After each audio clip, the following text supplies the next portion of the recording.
지난주에 저희 단톡방에 이 참 반가운 소식과 그 사진이 올라와서 참 기뻤습니다. 우리 지금 사회를 보시고 계신 이경필 목사님, 그 한국에 국수 사역하시는 그 가게 우리 송현철 일사님께서 미국에 계시는 송현철 일사님께서 방문하셔가지고 함께 사진을 찍어서 보내주셨는데 보면서 되게 신기하더라고요.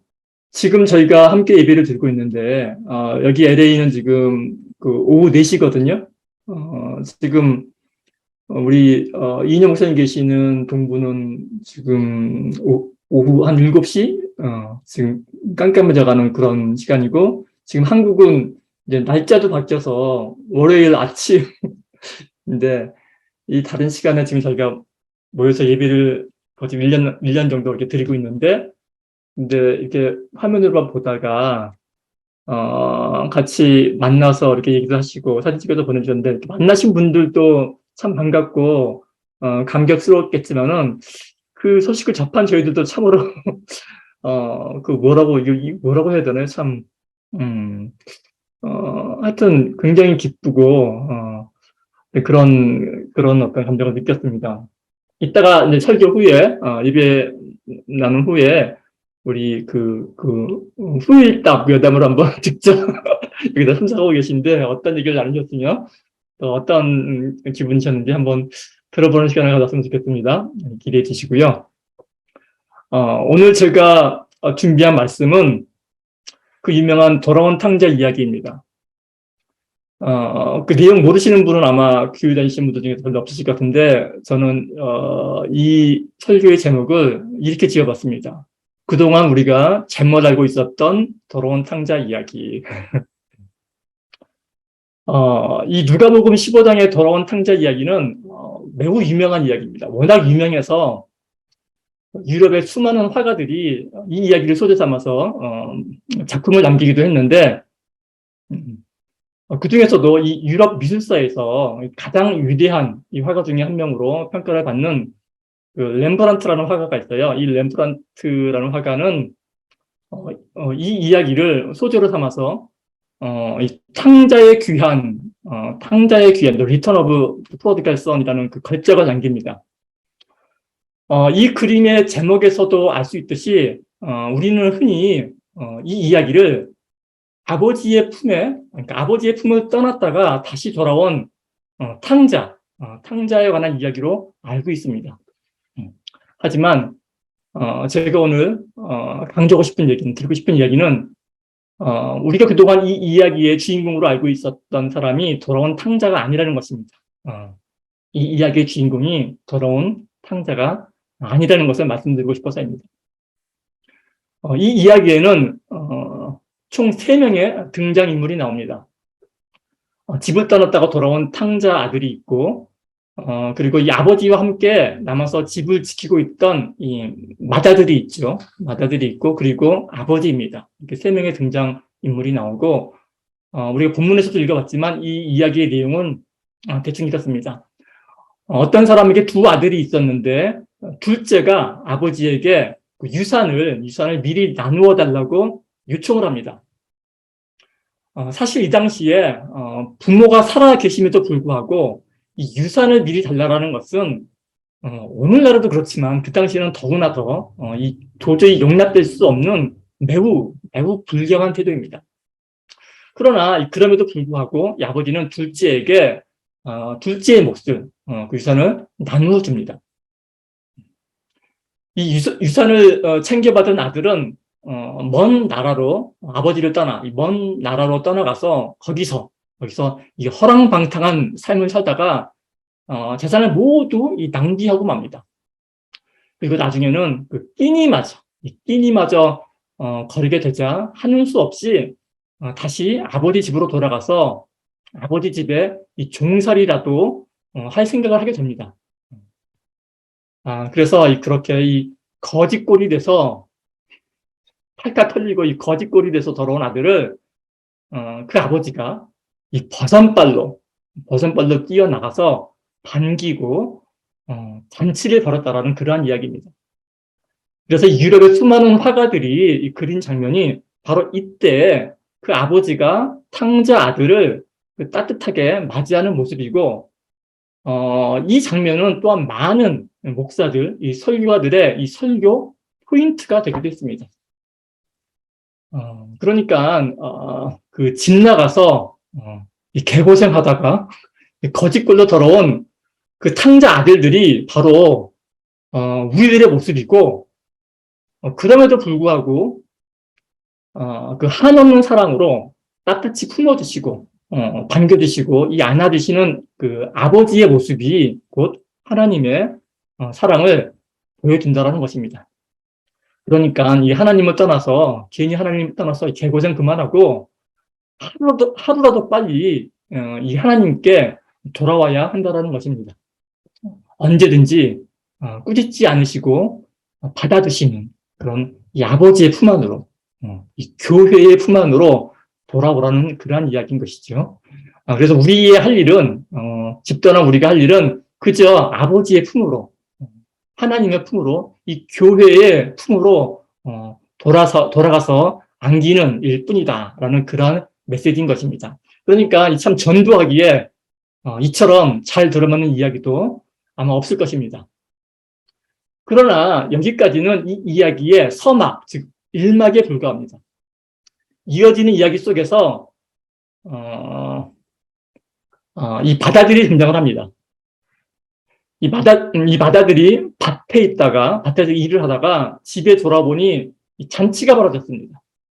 그래서 무슨 일인가 했더니만 이 집 나간 동생이 돌아와서 아버지가 이 살진 송아지를 잡아서 잔치를 벌이고 있다는 것입니다. 이 이야기를 들은 이 바다들이 순간 열이 받습니다. 열이 빡 받습니다.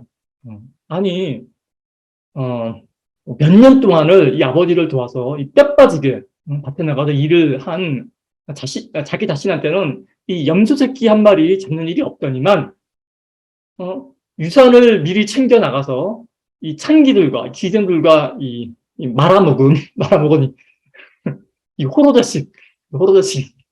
이 호로자식이 돌아왔다고, 이 살찐 송아를 잡아서 잔치를 벌이다니. 이게 도대체 무슨 시츄에이션인가 하는 거죠. 사실 그러고 보면 이 바다들의 이 분노는, 이 듣는 사람에게, 그러니까 우리들에게 무척이나 공감이 되는 말입니다. 이 바다들의 입장에서 보면 이 아버지의 행동이 너무나도 불공정하기 때문입니다. 이 창기들과 노느라고 재산을 말아먹은 그러한 집 나간 아들을 위해서는 잔치를 벌여주고, 착실하게 집에 남아서 죽도록 일만 했던 자신에게는 기껏 그 잔치에 참여해서 즐기기나 하라고 한다면은, 그 누가 열심히 일을 하겠습니까? 그죠?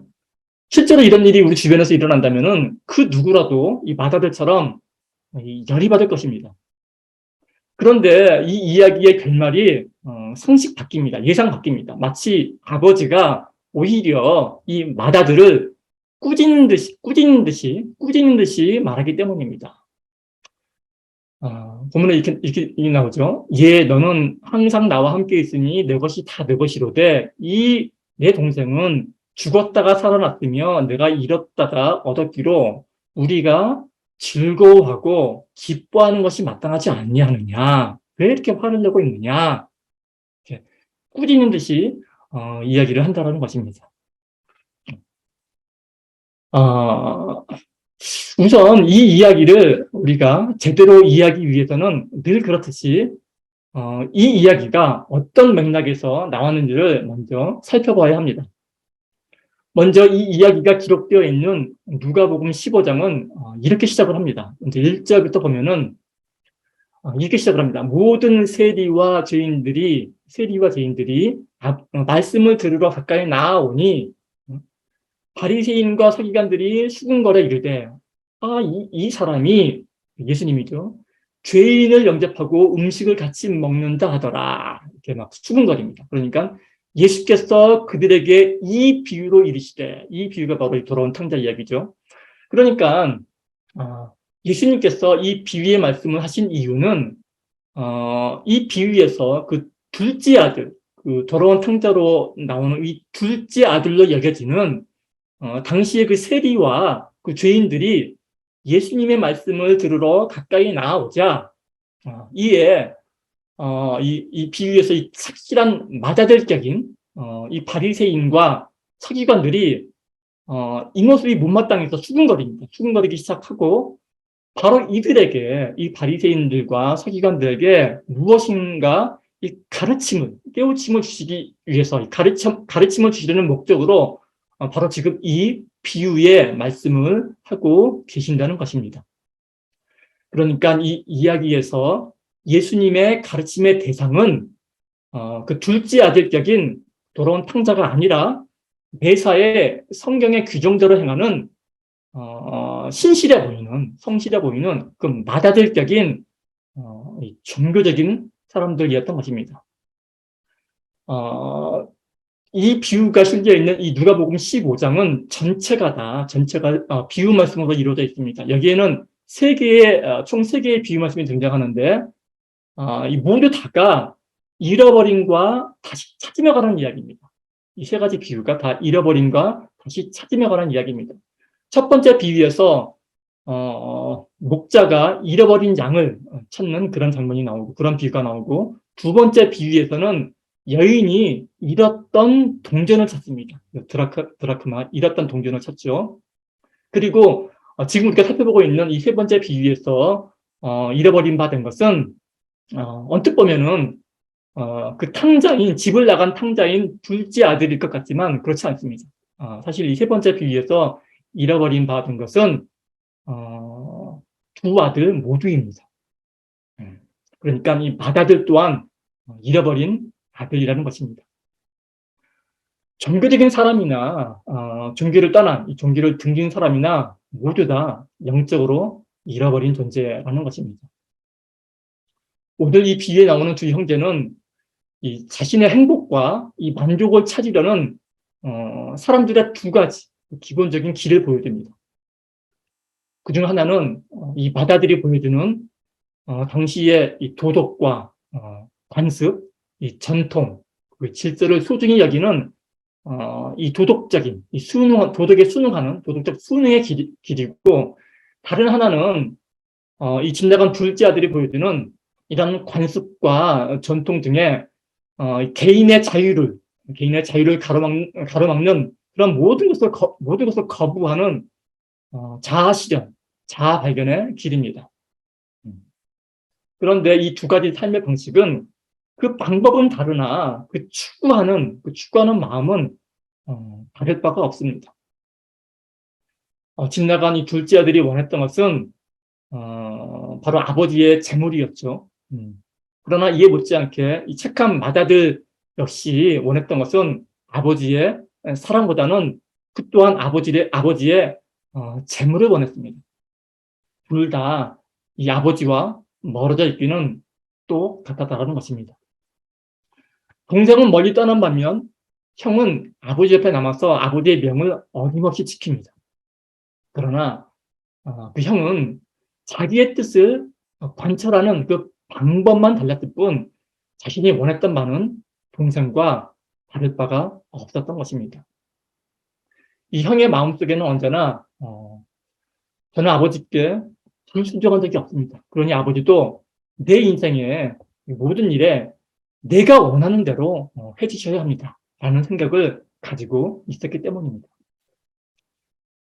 그 방법상 한 명은 아주 못되게 굴었고 또 하나는 지극히 착해 보였을 뿐 둘 다 이 아버지의 마음에서 멀리 떠난 잃어버린 아들들이었던 것입니다. 이 두 아들 중에 그 누구도 아버지를 사랑하지 않았습니다. 그 둘 다 아버지를 이용해서 자신의 이기적인 목표를 이루려만 했을 뿐 아버지를 사랑해서 즐거워하고 아버지를 위해서 섬긴 게 아니었다라는 말씀입니다. 그 둘 다 동일하게 사랑의 잔치로 불러들여야 할 잃어버린 아들들이었던 것입니다. 그래서 이 비유 속에서 잃어버린 아들은 하나가 아니라 둘이었던 것입니다. 성경에서 말하는 죄는 단순히 규범을 어기는 것 그 이상입니다. 스스로가 하나님 노릇했다면 충성을 했어도 죄인인 것입니다. 결국 이 비유를 통해서 예수님께서 말씀하시고자 하는 바는 이 하나님과 멀어지는 길이 두 가지라는 것입니다.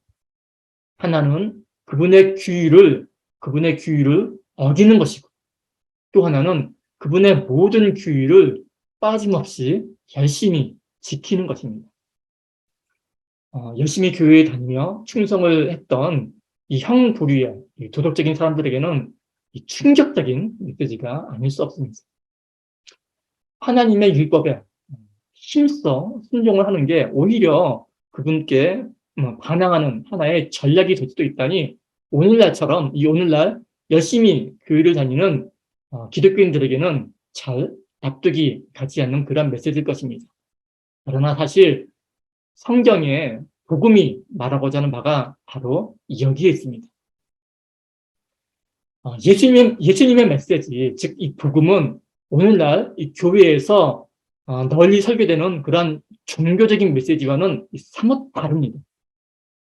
오늘날 교회에서 설교되는 메시지는 그저 이 도덕적으로 올바른 그런 종교인이 되어서 하나님께 순종하라는, 한마디로 받아들이라는 그런 메시지가 대부분이지만, 그러나 예수님의 복음은 그 맏아들의 편도 그렇다고 해서 그 둘째 아들 돌아온 탕자의 편도 아닙니다.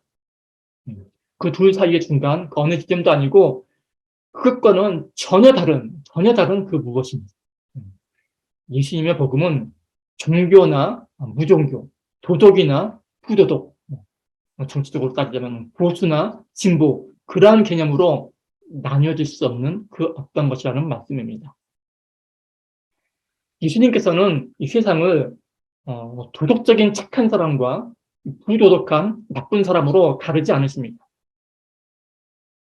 진정한 복음은 착한 사람은 천국에 가고 나쁜 사람은 지옥에 간다고 가르치지 않습니다. 이 비유 속에서 이 아버지는 두 아들이 모두 다 동일하게 틀렸는데도 이 아버지는 둘 다 소중히 여겨 사랑의 잔치 속으로 불러들입니다. 복음의 관점에서 보면 모든 사람이 틀렸으나 모든 사람이 사랑을 받는다는 것입니다. 그렇다면 이 비유의 진정한 주인공은 누구일까요? 이 비유의 주인공은 돌아온 탕자도 아니고 그렇다고 맏아들도 아니고 바로 아버지입니다. 돌아온 탕자를 그 영어로 그 프로디갈 선이라고 하죠. 여기서 이 탕자로 번역되는 형용사, 이 프로디갈이라는 형용사는 사실 뭐 제멋대로 굴다, 뭐 방탕하다라는 뜻보다는 낭비하다라는 뜻이 더 강합니다. 무모할 정도로 씀씀이가 해프다, 하나도 남김없이 다 써버린다, 그러한 뜻이 훨씬 더 강합니다. 그래서 결국 이 이야기에서 가장 방탕한, 가장 프로디갈한 사람은 돌아온 탕자도 아니고 그렇다고 맏아들도 아닌 바로 아버지 자신인 것입니다. 이 아버지는 그 거지 같은 탕자 아들에게도, 그리고 그 위선적인 맏아들에게도 대가 없는 사랑을 낭비하듯이 마구 퍼붓기 때문입니다. 그래서 이 비유를 통해서 예수님께서 오늘날 전하시고자 하는 메시지는 단순히 우리가 알고 있는 것처럼 이 빗나간 탕자 아들을 향해서 어서 빨리 회개하고 돌아오라는 그런 메시지가 아닙니다. 이 비유 말씀을 통해서 예수님께서 전하시고자 하는 메시지는 이 맏아들과 또한 이 둘째 아들로 대변되는 종교적인 사람, 혹은 종교를 따른 모든 사람, 그러니까 세상의 모든 부류의 사람들에게 전하는 그러한 메시지인 것입니다. 어느 누가 다른 한쪽을 향해서 분노를 하거나 조롱을 하거나 또 조롱받을 그런 근거가 전혀 없다라는 것입니다. 도덕적인 사람이나 비도덕적인 사람이나 종교적인 사람이나 종교를 등진 사람이나 보수나 진보나 할 것 없이 모두 다 아버지 앞에, 하나님 앞에 잃어버린 바 된 아들들이라는 것입니다. 오로지 이들을 불러서 이 사랑의 잔치, 이 기쁨의 잔치, 이 하나됨의 잔치에 초청하는 그 아버지의 사랑만이 우리가 믿고 의지할 근거라는 것입니다. 오늘날 그리스도인들이 교회를 다니는 그리스도인들이 실족하는 이유는 세상 유혹에 넘어져서도 아닙니다. 신앙심이 약해져서도 아닙니다. 오늘날 대부분의 그리스도인들이 실족하는 이유는 자신이 하나님께 해드린 만큼 하나님도 우리에게, 나 자신에게 더 나은 삶을 주셔야 할 의무가 있다고 스스로 생각하기 때문입니다. 그러나 예수님은 이 비유를 통해 도덕적인 비행을 하나도 저지르지 않은 신앙심 깊은 성직자로 할지라도, 즉 목사로 할지라도 가장 방탕하고 이 부도덕한 사람 못지않게 영적으로는 철저히 잃어버려진 상태에 있음을 우리에게 보여주시는 것입니다. 죄란 단순히 규범을 어기는 것이 아니라 하나님의 자리에 자신이 스스로 올라서 선과 악의 재판관이 되는 것이기 때문입니다. 사랑하는 좋은 친구 교회의 성도 여러분, 이 시간에 이 비유를 통해서 자신이 과연 이 집단한 둘째 아들에 속하는지 아니면은 성실하게 집을 지키고 있는 그 맏아들인지를 한번 살펴보시기 바랍니다.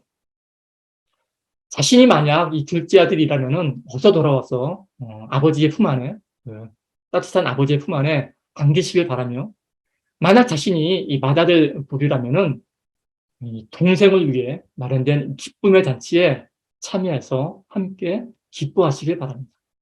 어느 편에 서 있든지 이 아버지가 마련한 이 잔치에서 진정 기뻐하고 즐거워하는 자만이 진정 구원받은 자녀이기 때문입니다. 함께 기도하겠습니다. 하나님 아버지, 태생적으로 죄인일 수밖에 없는, 태생적으로 이기주의적일 수밖에 없는 저희에게 하나님의 그 귀한 사랑을 남김없이 낭비하듯 퍼부어 주시니 그 하나님의 은혜에 감사합니다. 아버지 하나님 부디 돌이켜 저희가 하나님의 잔치에 기쁨으로 참여하는 복된 자녀 되어지게 이끌어 주시옵소서. 모든 말씀은 예수님의 귀한 이름으로 기도합니다.